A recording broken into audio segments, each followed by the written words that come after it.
All right, it's been a couple of months since we've done a video on our RSR project. So we're moving into the next phase of it. Up until this point, we've done all the metal work, our wide body flares. So if you haven't caught that part, we have previous videos that'll show all the work that gets us to this point. So moving forward, now we're gonna move into bumper fitment, sunroof delete, and panel gapping, and then we'll get it into final primer and on the paint hopefully soon. Okay, that being said, let's go talk to the guys and see where everybody's at. We are doing the final mounting for the RSR front bumper. The fiberglass has a lot of shape discrepancies. So in order for it to be fitted really nice, like it should, we need to modify some of the mounting. We're making sure that, you know, relative to this line right here, across in the sheet metal, at the front of this follows the same arc dimensionally all the way across. I mean, of course it tapers, but we want that to be in space this way, properly. Also, where this matches into the fender here, into the arch, when we come up, there's a slight difference in where they end. So that's kind of what led us to starting to decide what we're gonna do right now is this needs to come back to match this really precisely, like it should. And then we start seeing little things like, you know, there's differences in this right here compared to over here. And there's actually no way for this to, there's no finished edge on this at all. So Spencer's gonna, you know, fiberglass fabricate a finished edge so that this is landing right onto that properly, so it's supported, and then that is directly related to how it has the proper clearance to the front of the hood.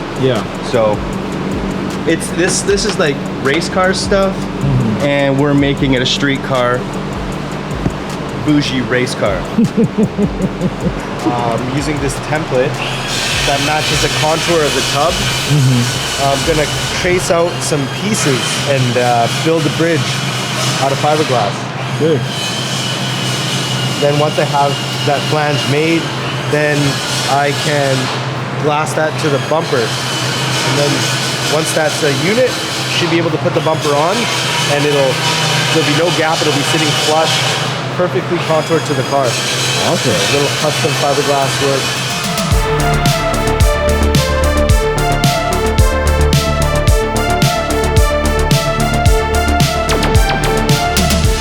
This is basically gonna sit in here.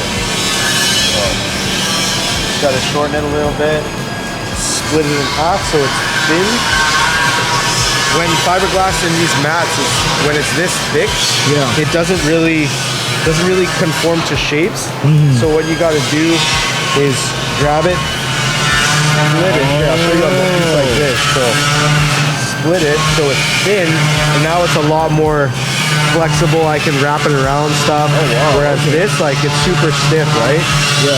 So that's kind of what we gotta do to get in there and build the bridge.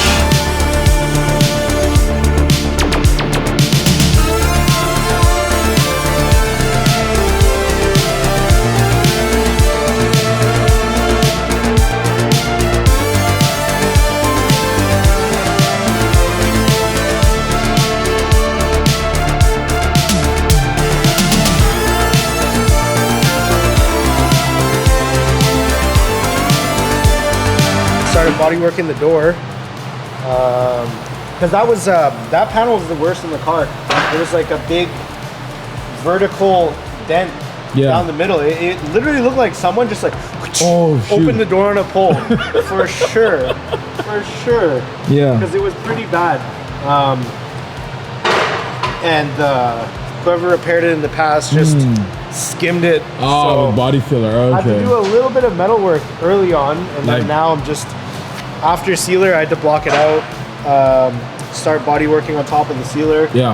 So, I mean, that was the worst part of this car. Like, that's the thing with starting with nice cars, is that you save in the long run, right? Like, you know, a little bit of body work, but the rest of it was pretty straight. Body working the the weld areas here. And even this is pretty straight. That's awesome. Pretty nice. Yeah, a lot of people will be complaining of like using a great part, like a car that's like just terrible and like yeah, like oh, it's a messed cheap up, shell, but and I'm just gonna use this, and then end up, you know, spending the time, way and money. more time and money, even getting it more. right first. Exactly. So, I mean, this thing's rust-free, clean shell, so we can get straight to the As opposed to stuff, fixing instead a of, lot of stuff. like doing a restoration and then modifying, right? Yeah. So that's the trick. Sweet. Tried the other way. Yeah. Got spooked. Sweet. Started blocking out the fender as well. So Okay. we'll see. I'm gonna see. I want to try and finish at least the door today, and then maybe move on to the fender. Okay. Because all the seams on the car have to be bodywork, where we welded the body kit, the flares. Yeah. Because all those are just weld areas that were grinded down, and you know, it's still a little bit.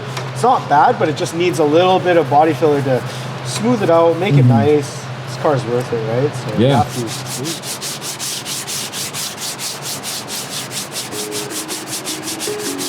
And it's a good way to find pinholes too. So like, you know, guide coated, it's super fine stuff. So it'll fall into any sand scratches, any pinholes like that. So, you know, just to go over your bodywork, like right there, that's tells me, okay, those are some pretty deep sand scratches. I got some pinholes. You know, this area needs a little bit of work, right? Yeah. Although it did feel super smooth, it looked nice, right? The guide coat doesn't lie, you know? Yeah. So, yeah, Pretty awesome. it's getting there. It's getting there. Yeah. It already looks pretty perfect. So. I know, right? It looks good. It's like when I Yeah. see this, I'm like, hey, this work is Yeah. doing stuff today, you know? Sometimes this shit, it just feels like it never ends, man. Especially the whole side of a car. Like, man, I've been doing this just non-stop all day long. And you just,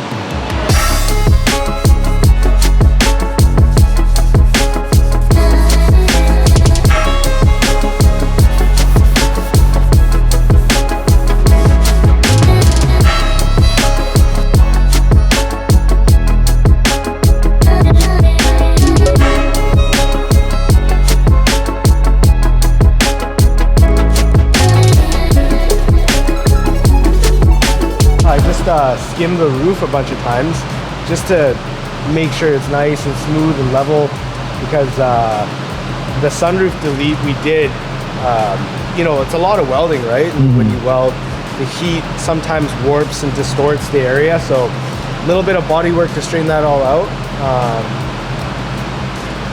Yeah, and it was hard to skim the whole roof at one time just because it's a lot of body filler to handle.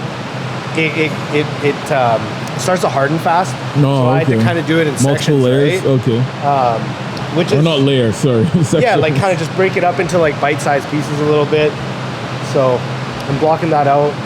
I'm just finishing it in 180 grit right now. Guide coat it, make sure it's all good to go. But so far it's looking really good. You know, Awesome. proper sunroof delete. Yeah, it slick looks top. pretty nice. It looks awesome. Yeah. And you said, so when do you think you're going to start working on the trunk patch? I will be once I get all the bodywork dialed in, you know, prepped out for the next round of primer. Oh, okay. You know, basically go over all the edges, jams, make sure those are all prepped. Go over my bodywork, you know, in the places I'm still working on. Make sure that's all good to go, because the next stage of blocking is blocking for paint. Okay. Which I don't know how close we are to paint, because this car still has to go on a rotisserie. Oh, it is going on a route. Oh, shoot. Yeah, so underneath, that's a whole nother stage of work. Yeah. You know, cleaning it up, stripping the underside, all the undercoating and stuff like that. Prepping that for paint, pulling the suspension. So Wow, I think that's once going we to be clean a up, huge once work. we get on some of the stuff out of the shop, I think the rotisserie's coming down here. Nice. So we'll be doing proper restoration. Sick.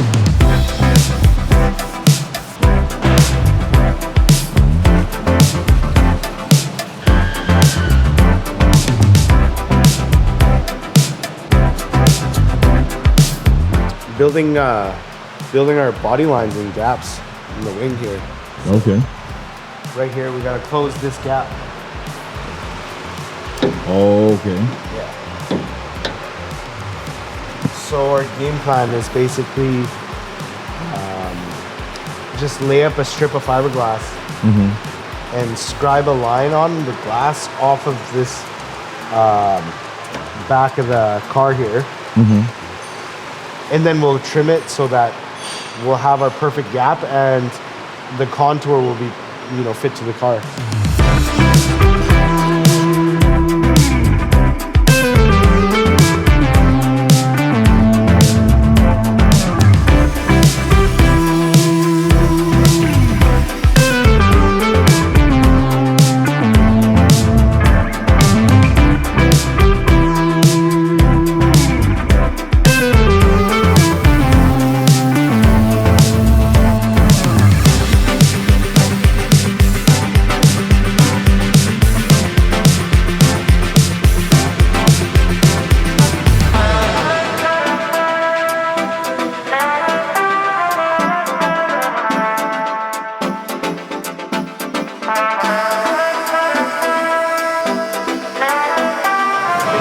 This wing here, the back of this wing, we had to build up the corners and also just straighten it out with the end panel of the car. So I'm gonna put on the rear reflector right now. Okay. And my plan is to scribe a line onto the wing off of this. So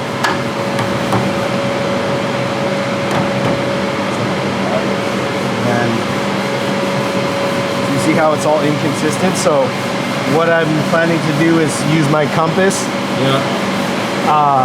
scribe a line off of the light, and then that'll be my perfect line. That tape line earlier was basically just to get me close, just to get me in the game closer, so I can do the final finessing here like this. So did you guys add material to this? Yeah, so the original line on the trunk, I don't know if you can see it. Yeah. That just right there. Yeah.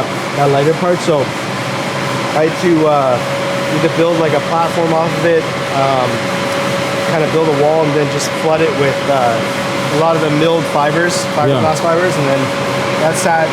Now it's all hardened up, so we had thickness, and we can just clean it, cut it straight.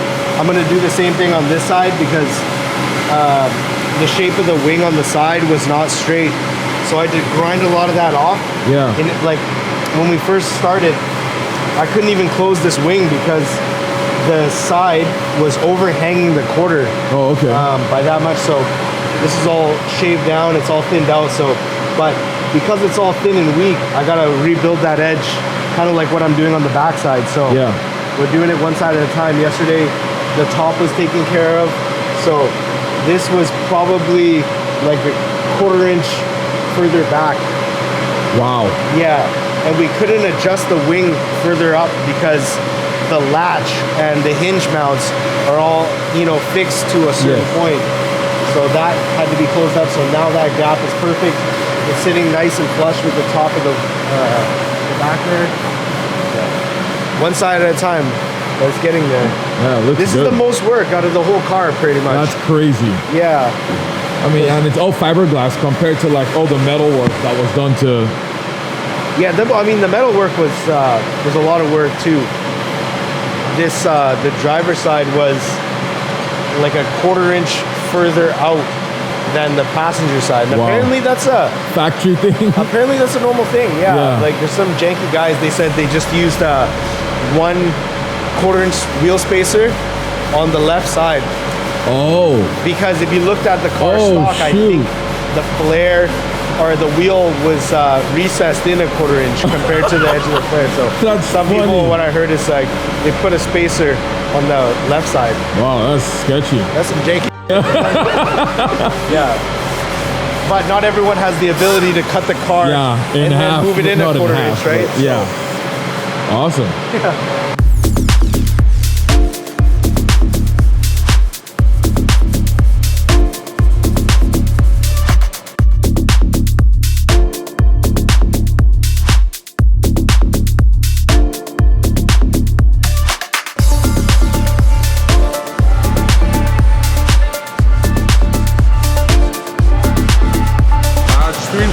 fitment on this rear bumper. Just try to get it I want to get it to fit absolutely perfect before we start getting into primer.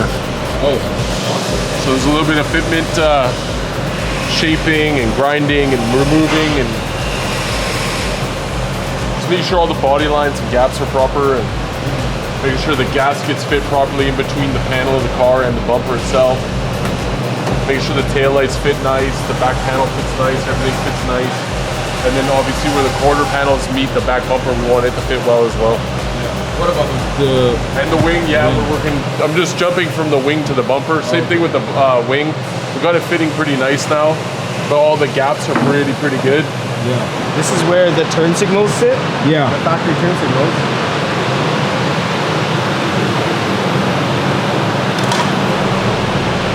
So these feed in somewhere about here. Yeah. And the way the bumper came in, there were no flanges for the studs to go through. Yeah. So you couldn't install them properly. So what we had to do in the back here was build our flange up. It looks kind of ugly because it's just the material we have, right? But this is good stuff. It's going to be really strong. We're going to shape it after. Okay. We're going to have to trim it down to size so that we can fit this turn signal in there, mark our holes, drill them center, and make it nice. Okay. Yeah, we're just letting that kick right now. So in the meantime, just finishing up the bodywork on the front. Pretty much skim the whole thing just to make sure it's nice and clean and straight. So this should be really nice. Yeah. A lot of the examples online, they didn't look that good. Like even when we were trying to figure out what style turn signals like an actual RSR car had, the same style, but you can see in the photos like they would be off in the corner and there'd be like a big gap on either side or whatever. So we want to make sure we can dial that in and make it look nice. Sweet.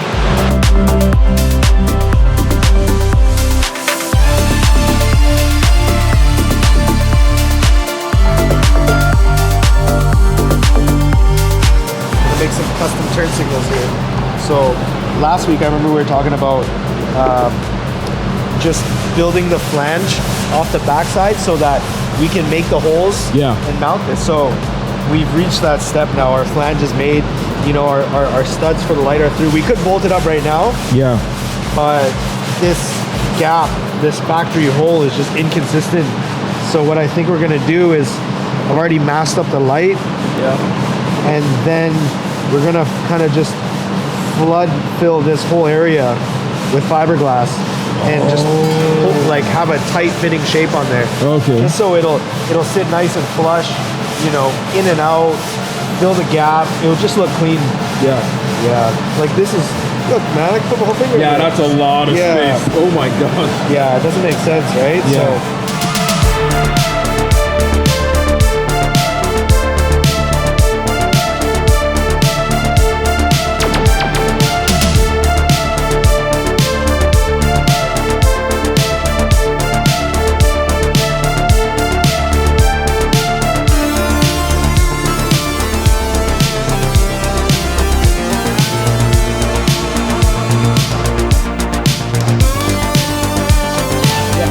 Take off the doors so can get primed with the bumpers, and we gotta prep all the door jamb areas and stuff like that too. All right, now that all that stuff's done, soon we'll be moving into the next phase, which is going to be paint and body. We're going to get this thing on a rotisserie, get it upside down because we're going to be restripping and refinishing the entire underside. So our next video should probably mostly be addressing that, and then soon we'll be getting this thing into final body work and then paint. So like, subscribe, follow all the videos. The next one should be a good one.